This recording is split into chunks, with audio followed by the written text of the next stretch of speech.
जी कृपया बैठे और आदरणीय मंगेश गिरिजाल जी से निवेदन करोगे वो डाइस पे आए और इसके विधिवत घोषणा हमारे ऐप की और साथ में बच्चों का संबोधन करेगा। और अथक परिश्रम की वजह से आज इन बच्चों ने ये उपलब्धियां हासिल की हैं, उनको भी मैं बहुत बहुत शुभकामनाएं देता हूं और उनको इस बात के लिए भी धन्यवाद देता हूं कि आपने एक युवा पीढ़ी को एक सही दिशा दिखाने में बहुत बड़ी भूमिका निभाई है। यही युवा पीढ़ी और यही बच्चे आगे के लिए इस देश का भविष्य निर्धारित करेंगे और खास तौर पे जब उत्तराखंड के बच्चे हों तो फिर तो हम 100% कह सकते हैं कि ये बच्चे देश का भविष्य जरूर निर्धारित करेंगे। और आज आप सब लोग इस बात को समझते हैं कि पूरे देश में ही नहीं बल्कि विश्व में हमारे उत्तराखंड के लोगों का, उत्तराखंड की बड़ी बड़ी हस्तियों का बड़ा नाम है और आज यहाँ तक कि देश को चलाने में भी हमारे उत्तराखंड के लोग बहुत बड़ी भूमिका निभा रहे हैं। तो इस बात को समझने के लिए हमारे सभी बच्चे जो कि अब एक नई राह पर चल पड़े हैं, मैं कहूँगा कि ये अभी अंत नहीं, ये आपके लिए शुरुआत है। एक ऐसी कठिन परीक्षा की तरफ आप बढ़ रहे हैं जब जिंदगी आपका इम्तिहान लेगी, क्योंकि कक्षा 12 तक तो माता पिता, हमारे गुरुजन और सभी लोग हमारे सपोर्ट में हैं और हर पल हमें साथ देते हैं, कहाँ आगे बढ़ना है, क्या हमारा लक्ष्य होगा, उसमें हमें हमेशा साथ देते हैं। लेकिन आने वाले समय में अब आपको अपनी राह खुद चुननी होगी और मैं समझता हूं कि जो भी बच्चों ने आज 12वीं पास करके और मेधावी छात्र छात्राएं हमारे सामने बैठे हुए हैं, आप लोगों ने निश्चित रूप से अपने लक्ष्य निर्धारित कर लिए होंगे और ये सोच लिया होगा कि आगे आपको क्या करना है। देखिए, जिस तरह से भारत अब 21वीं सदी में बड़े बड़े चमत्कार आप कह सकते हैं हम कर रहे हैं, आज पूरा विश्व हमारी तरफ देख रहा है, तो हमारी युवा पीढ़ी को भी उस लेवल का होना पड़ेगा ताकि हम विश्व के देशों के साथ बात कर सकें। और मैं समझता हूं कि अपॉर्चुनिटीज की कमी नहीं है, आज बहुत अवसर हैं हमारे युवाओं के लिए। आज भारत एक युवा देश है, दुनिया के सभी देशों में आप देखिए तो आज भारत सबसे युवा देश है। हमारे पास एक 30 साल से कम उम्र के अगर हम युवा देखेंगे तो उनमें सबसे आगे भारत है और मैं समझता हूं कि आप लोग भी हमारे इस वर्क फोर्स में शामिल हैं और जिस तरह का प्रदर्शन आपका होगा, आगे जिस तरह से आप चलेंगे उसी तरह से देश की दिशा निर्धारित होगी।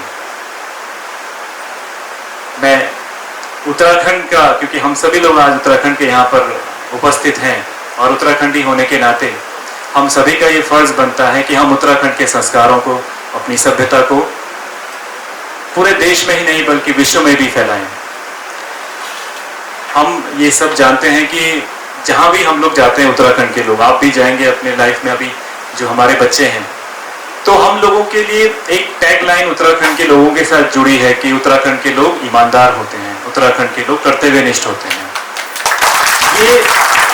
हमारे पूर्वजों की धरोहर है, हमारी जो पीढ़ी है, जो हमारे माता पिता हैं, जो हमारी पहली पीढ़ी है, पुरानी पीढ़ी है, उनकी ये हमारे लिए एक धरोहर है, एक सौगात है और इसे हमें बचाए रखना है। मेरा मानना है कि हमारे जितने भी युवा साथी आज इस कार्यक्रम में मौजूद हैं, हम सब की ये जिम्मेदारी बनती है कि जो ईमानदारी का एक टैग हम लोग के ऊपर लगा हुआ है, जो कर्तव्य निष्ठा का, और ये है कि उत्तराखंड के लोग बेईमानी नहीं कर सकते हैं, ये टैग हमें आगे तक चलाना है, बहुत आगे तक इसमें बढ़ना है और इसीलिए हम लोग की जिम्मेदारियां और बढ़ जाती हैं और आप लोग के लिए बहुत अवसर हैं आगे। आप सब लोग जानते हैं आज भारत में स्टार्टअप इकोसिस्टम में बहुत बड़ा काम हो रहा है और जहां आज लगभग 1 लाख से अधिक स्टार्टअप भारत में हो गए, पूरे विश्व में सबसे अधिक स्टार्टअप वाला देश आज भारत है और युवा उसमें बड़ी संख्या में आगे जा रहे हैं। नए नए इनोवेटिव आइडियाज हैं आप सब लोग के अंदर, आप लोग आज टेक्नोलॉजी का जमाना है और इसी टेक्नोलॉजी इनोवेशन के जरिए आज हमारे युवा स्टार्टअप्स में जा रहे हैं। आज भारत इंफ्रास्ट्रक्चर में बहुत खर्च कर रहा है, आज जितना भारत का इन्वेस्टमेंट इंफ्रास्ट्रक्चर सेक्टर में है शायद वो और किसी सेक्टर में नहीं है। तो आप लोग के लिए बहुत सारी अपॉर्चुनिटीज आगे खुल रही हैं, नई नई टेक्नोलॉजीज, नए नए इनोवेशंस और भारत में ही नहीं बल्कि विश्व में भी इतने सारे एरियाज आज खुल रहे हैं। आज देखिए आप स्पेस सेक्टर में हमने अभी चंद्रयान लॉन्च किया है और 23 तारीख को हमारा चंद्रयान चंद्रमा पर पहुंच जाएगा। जस्ट उसके बाद हम गगनयान लॉन्च करने वाले हैं, मैन्ड इंडिया का मैन्ड स्पेस मिशन। तो चाहे टेक्नोलॉजी का क्षेत्र हो, स्पेस हो, स्टार्टअप इकोसिस्टम हो, बिजनेस हो, इन्वेस्टमेंट हो,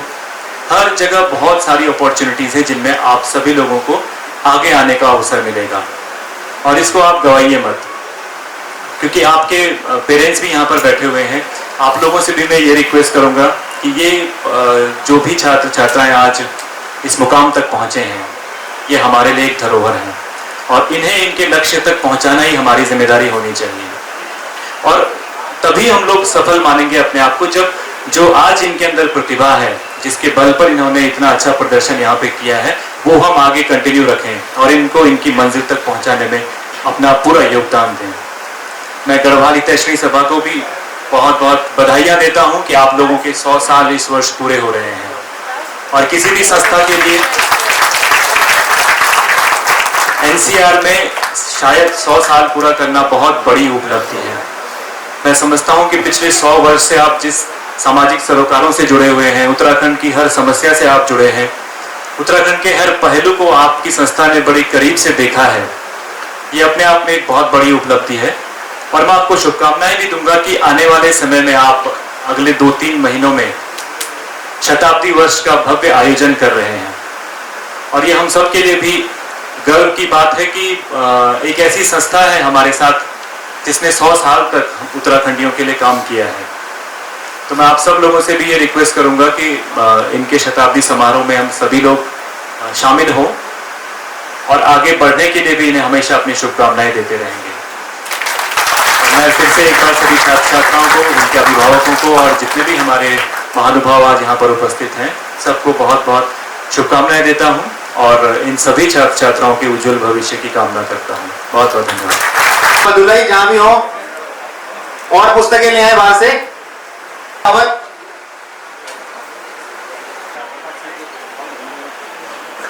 बरुली से निवेदन करूंगा आप भी मंच पर रहें।